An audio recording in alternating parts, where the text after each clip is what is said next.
Hi, everybody. I'm here with Jeff with Shine, and today we're going to do a segment called Franchise Speed Dating, where I ask Jeff a series of questions about Shine in about 5 minutes or less. So thank you so much, Jeff, for being here today. Yeah, thanks so much for having me, Cece. Happy to and excited to talk about Shine. Yeah, and just to kick things off, can you tell me what is Shine and a little bit about the mission and purpose? Yeah, sure can. So I'd say the elevator pitch on Shine is that we are a premium home service brand focused primarily on external cleaning services and lighting solutions, both residential and commercial clients. So we offer everything from window cleaning, pressure washing, power washing, gutter cleaning, really any external cleaning modality. That's our bread and butter. And on the lighting side, it's landscape lighting, it's the permanent lighting, like those low voltage LED lights, and then holiday lighting, which holiday lighting alone represents like 31% of system-wide revenue. That's sort of the business concept and our positioning. It's a really simple business, but again, it's that premium home service, high ticket items, a lot of opportunities for recurring revenue. What's great for our franchise owners is that they have all of these modalities they can take advantage of, not only to win new business, but endless opportunities for upsells, cross sells, and then expanding the total value of your existing customer base. So, ton of arrows in their quiver. But I think what makes Shine special, yes, we have awesome branding. Yes, we have all the top of the line industrial grade, commercial grade equipment,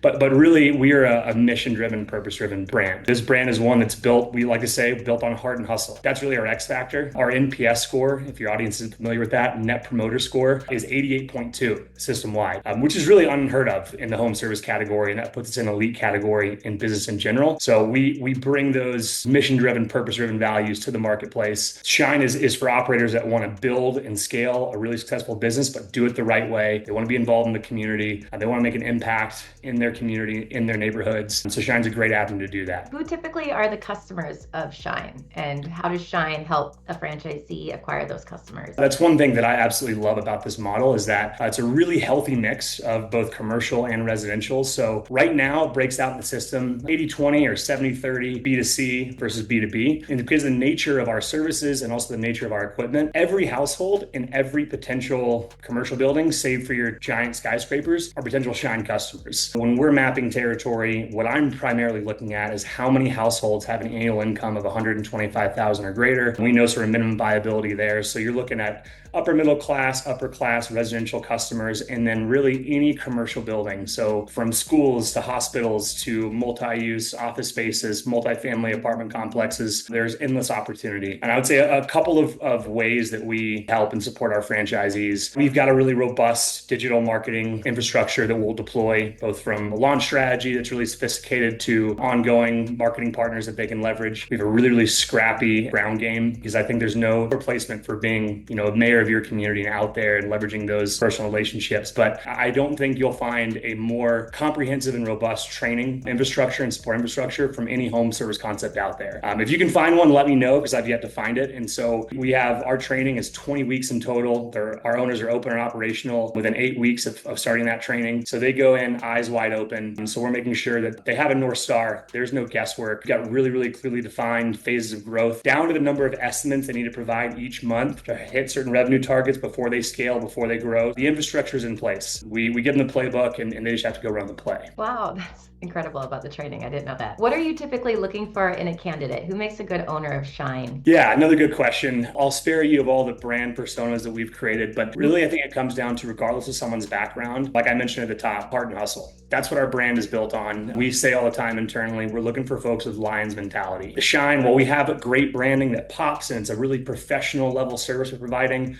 at the end of the day, window cleaning and holiday lighting isn't the sexiest business, right? And so I think it's a matter of if you're willing to check your ego at the door, this is an incredible opportunity. Just to give you a little context on that, just under 25% of our owners in the system have seven-figure businesses. They're part of what's called our Red Jacket Club. And it's because we're looking for folks that are willing to come in, roll up their sleeves, and again, apply that heart and hustle, check their ego at the door, and aren't afraid to either get out there in the truck and clean windows themselves if that's what's required, or put the right people in place. But those that have that low ego, tenacious mentality, regardless of their background, they're going to do really well in the Shine system. What does an owner typically do day to day in the business? How would you describe a day in the life? Yeah, so it depends on if they're taking that more executive ownership route or their owner operator. We have room for both. Let's just focus on the owner operator for now. If that's your role, that's if you're coming in and you have intentions of operating in and on the business, you're going to start very operationally lean. So you start with one service van that will kit out for you. And if you're willing to roll up your sleeves, like I said, and actually get out there and provide the service, all you need to do is hire one more employee and that's it. You don't have to have warehouse or office space to start. That means for you as the owner, you are, yes, trying to establish referral partners. You're trying to get out there and, like I call it, elephant hunting, go find those multi-year commercial contracts you can secure. But then it's just managing your crew. It's responding to requests for estimates, getting back to customers quick, knocking on doors after you finish up a job. It's just being out there in the community. If you don't want to be in the truck for whatever reason, which I don't blame you, then you're managing the crew. Again, you're fielding requests for estimates. You're making house calls when your crew is wrapping up. It's fairly straightforward. I like to say it's not complex, but it is, it's hard work owning a business. From a day-to-day standpoint, that's primarily going to be your responsibilities. What does it typically cost to get into a Shine franchise? What does the item 7 look like? And where does the bulk of the investment typically go? So the item 7, you'll find ours is $141,000 to $189 in total. So you can get open and operational and let for less than $200,000. And again, it depends on your management and ownership strategy, but let's assume you're going to be owner operator. You start with one van, like I said, so you're assuming a couple of months of payment on that. That's factored in the item 7. We also factor in $60,000 of working capital in that number.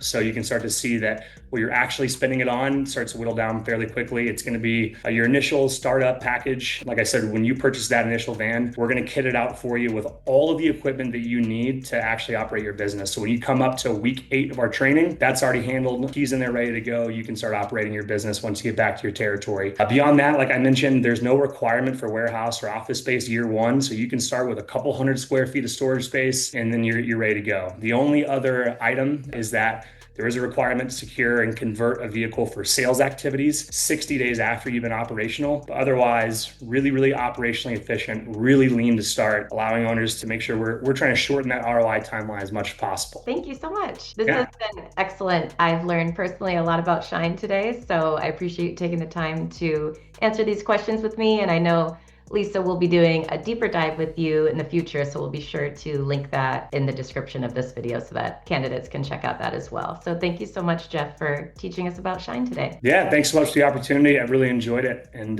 looking forward to chatting again soon. Thank you for watching. If you're ready to take the next step, Integrity Franchise Group is here to help. Click the link below or reach out to us today to schedule an appointment. Let's work together to solve that franchise puzzle and turn your business dreams into reality. We cannot wait to connect with you.